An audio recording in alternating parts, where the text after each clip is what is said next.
Today, we'll be taking a look at EDI, or Electronic Data Interchange. Electronic Data Interchange has two forms. You can either export the data or import the data. As you can see, we have customer service tickets, consignments, proof of delivery, photos and images, but for today, we'll be looking at export consignments as an example. In the export consignments page, what we will do is create a new rule. We will name this rule, let's say test export for example. Now we need to select export framework. We have FTP or File Transfer Protocol, email, printer, and web service. In this example, we will be using email. Select Create. Now we can select the test export rule, and over on the right hand side see all the settings for it. We have a trigger period.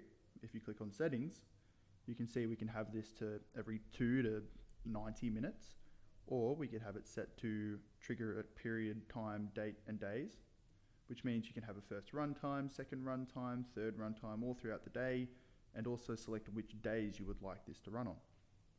There are also multiple settings down below, including manual trigger. In this case, we'll do every 2 minutes. Select Update.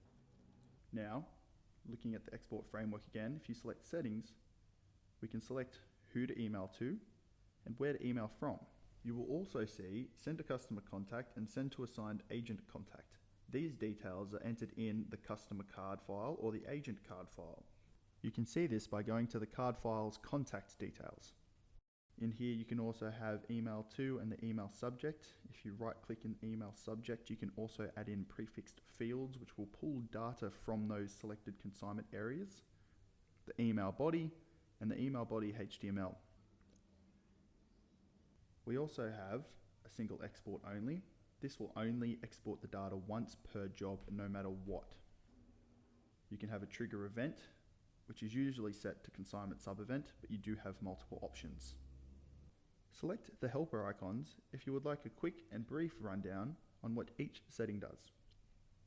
Now, go to Export File Type and select on the Settings button. You will be able to see the XML editable field. This is an advanced format for column mapping. If you would like to change the column mapping on a basic setting, click out and change this to something such as a basic CSV or Excel. This makes column mapping a bit more simple, and if we click into Settings, we can see this.